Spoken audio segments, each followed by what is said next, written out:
Hello students, learn 24 academy में आपका स्वागत है। देखिए स्टूडेंट्स, अगर आप राजस्थान प्रतियोगिता परीक्षा की तैयारी कर रहे हैं तो ये लेक्चर आपके लिए बहुत ज़्यादा इंपॉर्टेंट है। सूजस ई बुलेटिन हम आपके लिए लेकर आए हैं। आज है 7 अप्रैल, ठीक है, और हम देख रहे हैं 6 अप्रैल 2023 का न्यूज़पेपर, क्योंकि ये एक दिन लेट सकता है। तो आज ये बिना देरी करे स्टार्ट करते हैं आज का लेक्चर। सबसे पहले महात्मा गांधी जी का एक कोटेशन है, यहाँ देख लेते हैं।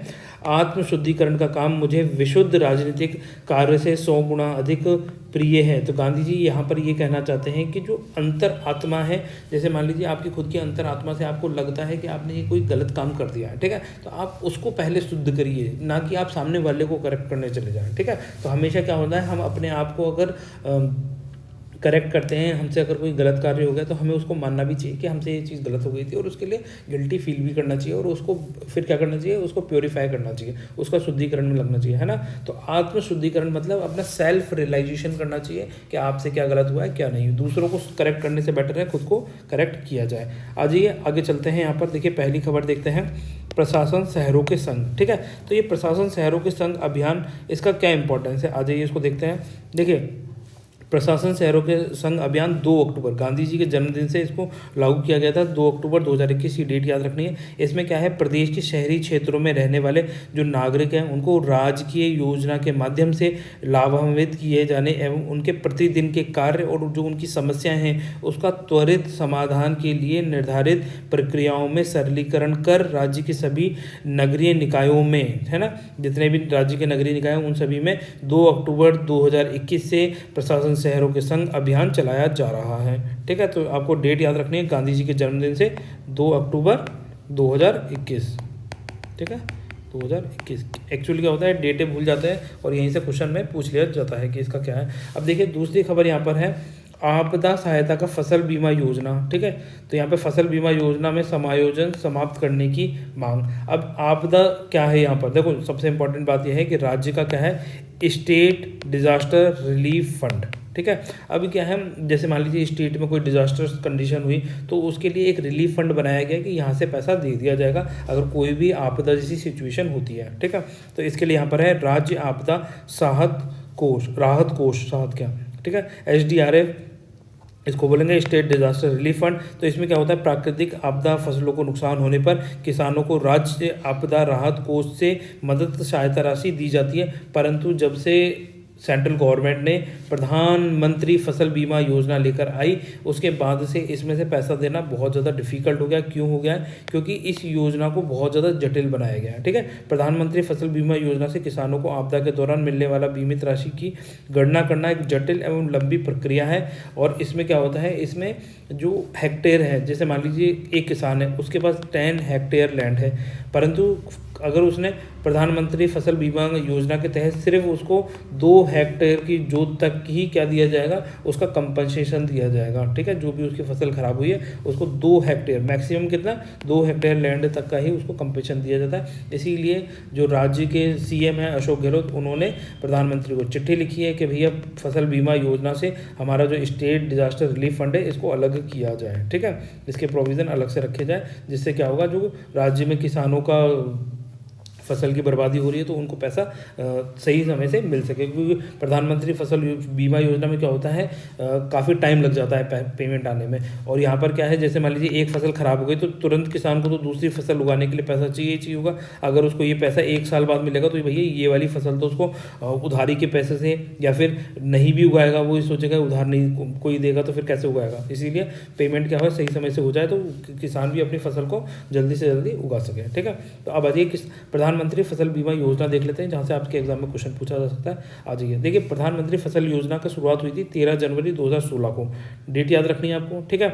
इसमें क्या था कि पहले इसमें 50-50 रेशियो था, स्टेट का और सेंटर का रेशियो कितना था, 50-50% था। परंतु फसल बीमा योजना से क्या कर दिया गया, सेंटर का तो 90% रेशियो कर दिया गया, ठीक है, 90:10 कर दिया गया इसको, कि थोड़ा सा ध्यान रखना आप इसका, ठीक है। इसके अलावा इसके अंदर क्या किया है, इसके अंदर देखो सबसे इंपॉर्टेंट चीज़ तो यही है कि जो बीमा की राशि है इसके अंदर, जैसे मान लीजिए कोई किसान है ना, अगर वो राबी की फसलें उगाता है तो उसको 1.5% प्रीमियम भुगतान पे करना पड़ेगा। अगर वो खारिफ की फसलों का प्रोडक्शन करता है तो उसको 2% बीमा राशि पे करनी पड़ेगी। जैसे मान लीजिए 1 लाख रुपए की उसने फसल उगाई है, ठीक है, खारिफ की फसलें हैं, तो 2% उसको बीमा राशि पे करनी पड़ेगी, मतलब 2,000 रुपये, ठीक है। अगर उसने राबी की फसल का प्रोडक्शन किया है 1,00,000 रुपये का, तो उसको सिर्फ 1.5% देना पड़ेगा, मतलब 1,500 रुपये, ठीक है। अगर उसने कोई कॉमर्शियल क्रॉप, हॉर्टिकल्चर क्रॉप है ना, वाणिज्यिक या बागवानी फसलों का प्रोडक्शन किया है, तो उसे 5% प्रीमियम राशि पे करनी पड़ेगी, मतलब 5,000 रुपये, ठीक है। ये थोड़ा सा ध्यान रख लें। इसमें इसी तरह के प्रोविज़न है। इसमें सभी प्रकार के खाद फसलें, अनाज, बाजरा, दाल, तिलहन, वार्षिक वाणिज्यिक बागवानी की सारी फसलें सम्मिलित होती हैं। इस प्रकार आज ये योजना किसानों के लिए प्राकृतिक जो प्रतिकूल एडवर्स प्राकृतिक परिस्थितियां हैं उसमें एक बड़ा सुरक्षा कवच के रूप में सामने आई है। कौन सी योजना हो गई? प्रधानमंत्री फसल बीमा योजना हो गई, ठीक है। अब इसमें बस इसके लूप होल्स क्या थे कि इसमें क्या है, जो प्रधानमंत्री फसल बीमा योजना में जो राशि की कैलकुलेशन करना एक जटिल कार्य हो गया, लंबी प्रक्रिया है, 2 हेक्टेयर लैंड तक ही इसमें कवर करती है, ठीक है। थोड़े से पॉइंट याद रख ले। और कब से प्रारंभ हुई है? ये हुई है 2016 से, ठीक है। डेट अच्छे से याद रखनी है। डेट कौन सी है? 13 जनवरी 2016 से प्रारंभ करी गई थी, ठीक है। आज ये इसके बाद नेक्स्ट चलते हैं, उस डेट को अच्छे से याद रख लें। प्रधानमंत्री फसल बीमा योजना, उसमें क्या है देखो, एक तो है राबी की फसल। राबी की फसल के लिए कितना प्रीमियम? 1.5% प्रीमियम पे करना पड़ेगा, ठीक है। अगर खारिफ की फसल है तो कितना? 2% प्रीमियम पे करना पड़ेगा। अगर कॉमर्शियल क्रॉप है, हॉर्टिकल्चर है ना, बागवानी, वाणिज्यिक फसल, इस तरीके से बोलिए, तो उसमें 5% प्रीमियम पे करना पड़ेगा। तो इस डेटा को भी अच्छे से याद रख लें। अब आ जाइए नेक्स्ट चलते हैं, अनुप्रति कोचिंग योजना। देखो, अनुप्रति कोचिंग योजना क्या है?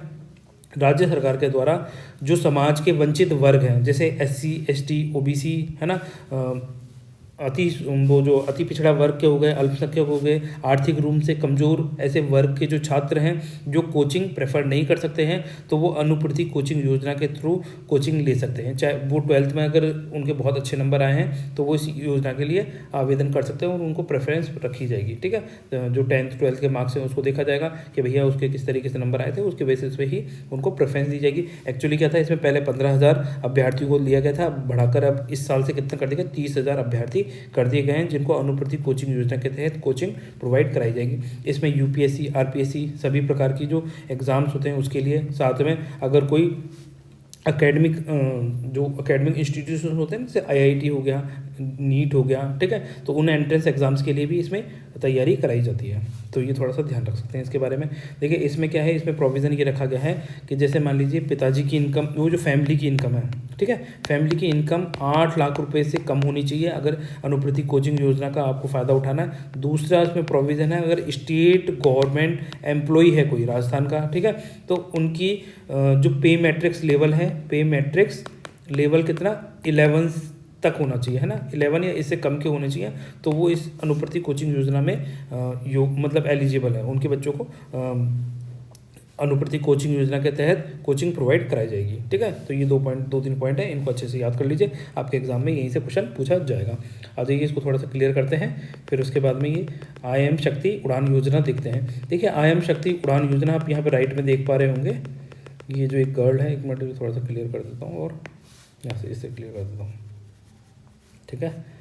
अब देखिए स्टूडेंट्स, IIM शक्ति उड़ान योजना, देखो IIM शक्ति उड़ान योजना नाम पड़ती है, आपको ऐसा लग रहा होगा इसमें एम्प्लॉयमेंट दिया जाएगा या फिर जॉब अपॉर्चुनिटीज़ प्रोवाइड कराई जाएंगी, ठीक है, या फिर इनको ट्रेनिंग दी जाएगी, किसकी? फ्लाइट की, बताइए, ठीक है, इनको उड़ने का प्रशिक्षण दिया जाएगा बालिकाओं को। कुछ ऐसा ही लगेगा आपको, नहीं, ये कुछ भी नहीं है इसमें। इसमें क्या है, जो महिलाओं बालिकाओं का जो मेंस्ट्रुएशन पीरियड स्टार्ट होता है और जब तक वो पीक पीरियड पर रहता है तब तक के लिए जो गरीब वंचित वर्ग से बालिकाएं आती हैं, है ना, महिलाएं आती हैं BPL परिवार की, ठीक है, तो उनको क्या है, सैनिटरी नैपकिन मुफ्त उपलब्ध कराए जाएंगे राज्य सरकार के द्वारा, ठीक है। इसके अंदर क्या है, कक्षा 6 से लेकर 12वीं तक की जो बालिकाएं हैं उनको प्रति माह 12 सैनिटरी नैपकिन निःशुल्क वितरण किए जाते हैं। ये इंपॉर्टेंट पॉइंट्स हैं, आ जाइए इसमें देख लीजिए। वित्तीय वर्ष 2021-22 में माननीय मुख्यमंत्री महोदय द्वारा बजट घोषणा में 125 के तहत हेल्थ एवं हाइजीन को ध्यान में रखते हुए इंदिरा गांधी शक्ति उड़ान योजना का शुभारंभ किया गया। डेट कौन सी है? 19/12/2021 को प्रारंभ की गई है ये स्कीम, ठीक है, जिसके तहत बालिकाएं और महिलाओं को निःशुल्क सैनिटरी नैपकिन वितरण किए जाएंगे। योजना का उद्देश्य बालिकाएं और महिलाओं को सैनिटरी नैपकिन प्रयोग हेतु प्रोत्साहित करना है। विशेष ग्रामीण क्षेत्रों में जहाँ घूंघट प्रथा उन महिलाओं को जागरूक करना है ताकि महिलाएं अपनी माहवारी संबंधी समस्याओं पर निसंकोच बात कर निदान प्राप्त कर सकें और निःशुल्क सैनिटरी नैपकिन का उपयोग कर सकें। आज भी क्या है, रूरल क्षेत्रों में इसको एक टैबू के रूप में लिया जाता है, ठीक है, तो उन सब चीज़ों से क्या है, लोगों की साइकोलॉजी को, मतलब जो स्त्रियाँ हैं, महिलाएं हैं, उनकी साइकोलॉजी को डेवलप करना है, जिससे वो क्या हो, गंदे कपड़े की जगह पर सैनिटरी नैपकिन्स का इस्तेमाल कर सकें। अब देखिए यहाँ पर खबर है तीसरी, चिरंजीवी बीमा योजना। ठीक है, अब चिरंजीवी बीमा योजना आपने पढ़ा ही होगा कि इसके अंदर क्या है, जो चिरंजीवी स्वास्थ्य बीमा योजना, इसके तहत तो क्या था, पहले 5 लाख रुपए का बीमा किया जाता था। ठीक है, 5 लाख रुपए का किया जाता था, जिसे बढ़ा के 10 लाख कर दिया गया। अब इसमें 25 लाख रुपए कर दिया गया है। तो ये इंपॉर्टेंट है, मुख्यमंत्री चिरंजीवी स्वास्थ्य बीमा योजना। ठीक है, तो ये कब प्रारंभ हुई थी, इसकी डेट भी पूछ सकते हैं आपसे, तो आपको याद रखनी है, मैं लिख देता हूँ 1/05/2021। ठीक है, 1 मई 2021 से ये प्रारंभ हुई थी चिरंजीवी स्वास्थ्य बीमा योजना। अब इसमें राशि बढ़ा के कितनी कर दी गई है, 25 लाख कर दी गई है। इसी के साथ में इसमें एक दुर्घटना बीमा भी है, जिसमें शुरू में 5 लाख रखे गए थे, उसकी राशि भी 10 लाख कर दी गई है। और इसके अंदर एक 5,000 रुपये दिए जाते हैं। किसको दिए जाते हैं, जो दुर्घटना में ग्रस्त व्यक्ति होता है, उसको हॉस्पिटल तक लेकर जाता है, उसको प्रशस्ति पत्र प्लस 5,000 रुपये प्रोत्साहन राशि दी जाती है। ठीक है, तो ये कुछ इंपॉर्टेंट पॉइंट है, इनको थोड़ा सा ध्यान रख लें। चिरंजीवी स्वास्थ्य बीमा योजना में यहाँ से आपके एग्जाम में क्वेश्चन पूछा जा सकता है। अब देखिए, इसके अलावा यहाँ पे राजस्थान युवा बोर्ड की पहल।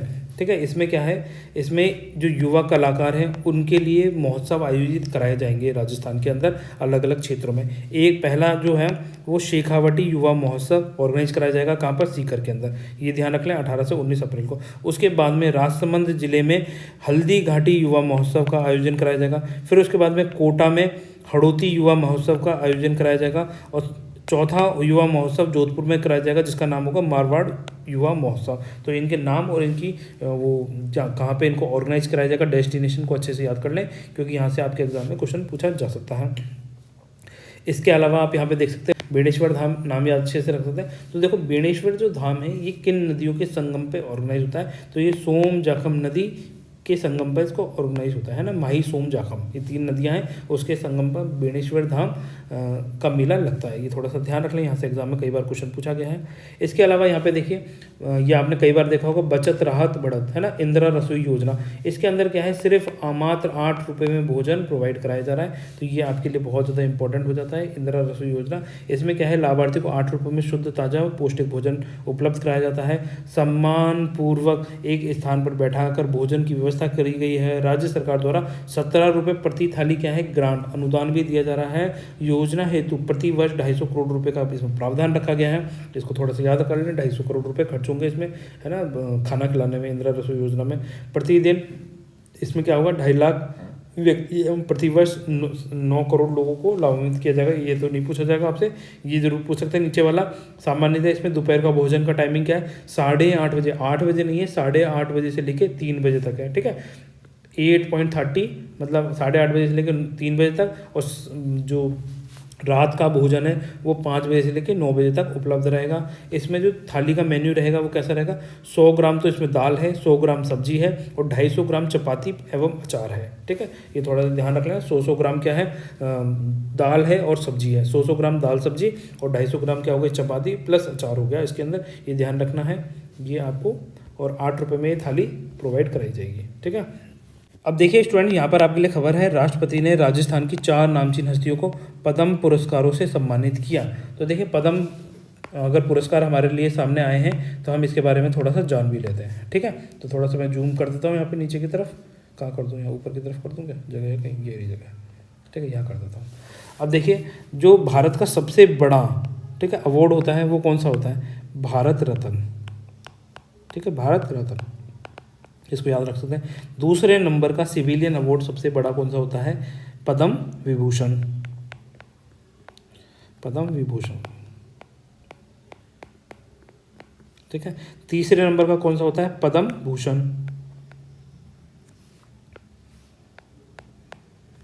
भूषण। और चौथे नंबर का अवार्ड कौन सा होगा, पद्म श्री। ठीक है, तो ये जो तीनों हैं, पद्म विभूषण, पद्म भूषण, पद्म श्री, एक साथ दिए जाते हैं और भारत रत्न अलग से दिया जाता है। ठीक है, तो ये क्या हो गया, सेकंड नंबर का हाईएस्ट अवार्ड कौन सा हो गया, पद्म विभूषण, तीसरे नंबर का हो गया पद्म भूषण और चौथे नंबर का कौन सा होगा, पद्म श्री हो गया। तो ये ऑर्डर अच्छे से याद रख लें। अब जो राजस्थान की जो 4 हस्तियां हैं उनको कौन सा अवार्ड दिया गया है, उनको दिया गया है पद्म श्री। इस अवार्ड से सम्मानित किया गया है, 4th नंबर के हाईएस्ट अवार्ड से सम्मानित किया गया राजस्थान की 4 हस्तियों को। ठीक है, तो ये 4 हस्तियाँ आपके सामने इस प्रकार हैं। आ जाइए इनको देखते हैं। देखिए, राष्ट्रपति राजस्थान की 4 हस्तियों को पद्मश्री से सम्मानित किया गया, यहाँ पर पढ़ लीजिए।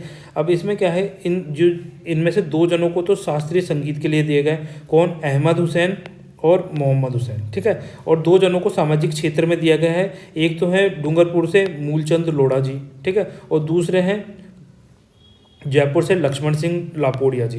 तो इनके बारे में आ जाइए जानते हैं। देखिए, मूलचंद लोढ़ा जो हैं, ये क्या है, इनको सामाजिक क्षेत्र में आदिवासियों के उत्थान के लिए जन जागरण सेवा मंडल का इन्होंने क्या एस्टेब्लिशमेंट करी, जिससे आदिवासियों का उत्थान किया जा सके, उनको चिकित्सा, शिक्षा, बुनियादी सर्विसेज प्रोवाइड कराई जा सके। इसीलिए मूलचंद लोढ़ा जी को क्या है, सामाजिक क्षेत्र में पद्मश्री से सम्मानित किया गया है। ठीक है, एक ये पॉइंट याद कर लें, इनका नाम याद कर लें, मूलचंद लोढ़ा। ठीक है, आप ऐसे भी याद रख सकते हैं, जैसे मान लीजिए, देखो यहाँ पे मैं एक डायग्राम बना देता हूँ। जैसे ये राजस्थान का मैप हो गया आपके सामने। ठीक है, अब ये राजस्थान का मैप हो गया, ये वाला हो गया डूंगरपुर नीचे वाला क्षेत्र। ठीक है, अब आप यहाँ देखिए, ये आदिवासी क्षेत्र है। तो ये आदिवासी जो होते हैं, ये क्या होते हैं, मूल निवासी होते हैं इस क्षेत्र के। ठीक है, मूल निवासी हो गए, मूल सुविधाओं से वंचित रहते हैं ये। तो इसीलिए आप इसका नाम इस तरीके से ट्रिक बना के याद रख सकते हैं कि आदिवासी क्षेत्र में, बांगड़ क्षेत्र में मूलचंद लोढ़ा, है ना, और ये क्या होते हैं, यहाँ के मूल निवासी होते हैं आदिवासी। तो इस तरीके से लिंक कर लीजिए, मूलचंद लोढ़ा को पद्मश्री से सम्मानित किया गया है। ठीक है, एक नाम तो अच्छे से याद हो जाएगा, डूंगरपुर के मूलचंद लोढ़ा को पद्मश्री से सम्मानित किया गया। ठीक है, एक हो गया कंप्लीट। अब देखिए, दूसरा इंपॉर्टेंट है यहाँ पर अहमद हुसैन और मोहम्मद हुसैन, है ना। ये हुसैन ब्रदर्स हैं। जैसे ये क्या है, जयपुर घराने से ये संबंध रखते हैं। ऐसे क्या है, शास्त्रीय संगीत के काफ़ी सारे घराने हैं, जैसे आगरा घराना हो गया। ठीक है, आगरा घराना मैं लिखूँगा यहाँ पर, चलो बोल देता हूँ। आगरा घराना हो गया, ग्वालियर घराना हो गया, इंदौर घराना हो गया। ठीक है, किराना घराने हो गया, पटियाला घराना हो गया। तो ऐसे क्या है, काफ़ी सारे घराने बने हुए हैं। तो उनमें से क्या है, जयपुर घराने से संबंध है अहमद हुसैन और मोहम्मद हुसैन का, जिन्होंने शास्त्रीय संगीत को पॉपुलराइज किया है राजस्थान में। ठीक है, ये क्या है, गज़ल गायकी और शास्त्रीय संगीत में बहुत प्रसिद्ध है, इसीलिए इनको क्या है, ये पद्मश्री से सम्मानित किया गया है। ठीक है, इसके अलावा लक्ष्मण सिंह लापोड़िया, ये क्या है, जयपुर से बिलोंग करते हैं। इन्होंने जल संरक्षण के लिए परंपरागत जो ट्रेडिशनल मेथड है, चौका पद्धति, उससे क्या है, काफ़ी बड़े एरिया में, ठीक है, बंजर भूमि में 5 लाख वर्ग स्क्वायर मीटर ज़मीन को संचित किया है, मतलब उसको इरिगेटेड किया है, उपजाऊ बनाया है। इसके लिए इनको पद्मश्री से सम्मानित किया है। किसको? लक्ष्मण सिंह लापोड़िया को। तो ये 4 जने हैं, इनका नाम अच्छे से याद रख लीजिए, पद्मश्री से सम्मानित है, जिसमें से 2 समाज सेवा से है। एक तो मूलचंद लोढ़ा जी हो गए, दूसरे लक्ष्मण सिंह लापोड़िया जी हो गए। ठीक है, और 2 जने हैं जिन्होंने संगीत के क्षेत्र में उत्कृष्ट कार्य करने के लिए पद्मश्री से सम्मानित किया गया, जिसमें अहमद हुसैन और मोहम्मद हुसैन हो गए, ये 2 भाई। ठीक है, तो ये 4 नाम है, इनको अच्छे से याद रख ले। यहाँ से आपके एग्जाम में क्वेश्चन पूछा जाएगा, फिर मत कहना कि हमने ध्यान नहीं दिया था। तो देखिए स्टूडेंट, जाने से पहले कर लेते हैं एक क्वेश्चन। बताइए,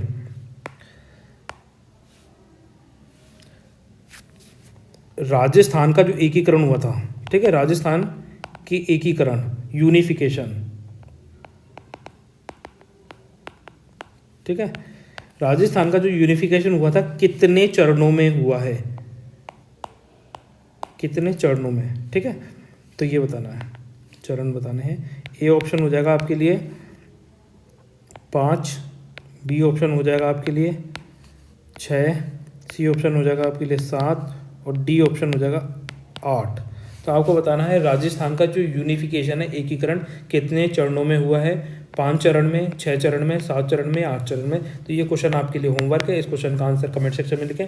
तो गाइज मिलते हैं नेक्स्ट लेक्चर में, तब तक के लिए बाय। आप सब लोग खुश रहिए। और जिन लोगों को लगता है ये क्वेश्चन बच्चों वाला क्वेश्चन है, तो मैं आपको बता दूं कि ये रीट का एग्जाम हुआ था अभी हाल ही में, तो उसमें ये क्वेश्चन पूछा गया था। ठीक है, आरपीएससी के द्वारा ये क्वेश्चन पूछा गया है अभी हाल ही में, तो इसीलिए क्वेश्चन मैंने आपसे ये पूछा है। क्योंकि कई बार क्या होता है, बेसिक चीज़ें ही बच्चे कंफ्यूज कर जाते हैं और एग्जाम तक याद नहीं रहता। इसलिए छोटी छोटी चीज़ें ही आपको सफलता के रास्ते तक ले जाती हैं। आप जो मेहनत करते हैं, आप जैसे मान लीजिए जो बच्चे इसका आंसर कमेंट सेक्शन में लिखेंगे, ठीक है, उनको लंबे समय तक याद रहेंगी, बाकी तो भूल जाएंगे, कंफ्यूज हो जाएंगे। और जो थोड़ी और ज़्यादा मेहनत करेंगे, वो क्या करेंगे, वो चरण के साथ में उनके नाम भी लिखेंगे, पहले चरण में ये हुआ था, दूसरे चरण में ये हुआ था, फिर उनकी डेट भी लिखेंगे। जो थोड़ी ज़्यादा मेहनत करेंगे ना, वो और ज़्यादा नंबर लेकर आएंगे। तो आपके ऊपर डिपेंड करता है कि आप थोड़ी मेहनत करना चाहते हैं या ज़्यादा मेहनत करना चाहते हैं। देखो, और लोगों से जो थोड़ी ज़्यादा मेहनत करता जाता है ना, वो सफल हो जाता है, बाकी लोग रह जाते हैं। बाकी मेहनत वो भी कर रहे होते हैं। जैसे मान लीजिए एग्जाम को आपको पास करने के लिए 54% नंबर चाहिए मान लीजिए। अब किसी ने 51% तक की मेहनत करी है तो वो 2-3% से ही तो रह रहा है भाई। अभी इसके लिए इसको बहुत मेहनत करनी पड़ेगी तब जाके 54% को पार करेगा। और किसी ने 60% की मेहनत करी है मान लीजिए और एग्ज़ाम में उसको आए 55% ही, तब भी वो पास हो गया, उसने अपनी एग्ज़ाम क्लियर कर लिया। तो आपकी मेहनत हमेशा एग्ज़ाम की जो कट ऑफ है उससे 10% ज़्यादा की करिए, तब जाके आप एग्ज़ाम क्लियर कर लेना। ठीक है, ये थोड़ा मेथड रखिए तो आप सक्सेसफुल जरूर हो जाएंगे। तो गाइज मिलते हैं नेक्स्ट लेक्चर में, तब तक के लिए बाय। अगर आपकी कोई क्वेरीज है, कोई सजेशन है तो उसके बारे में कमेंट सेक्शन में लिख सकते हैं, अदरवाइज तो आप पे डिपेंड करता है आप क्या करना चाहते हैं अपने जीवन में। ठीक है, तो फिर गाइज मिलते हैं नेक्स्ट लेक्चर में, बाय। आप लोग खुश रहिए।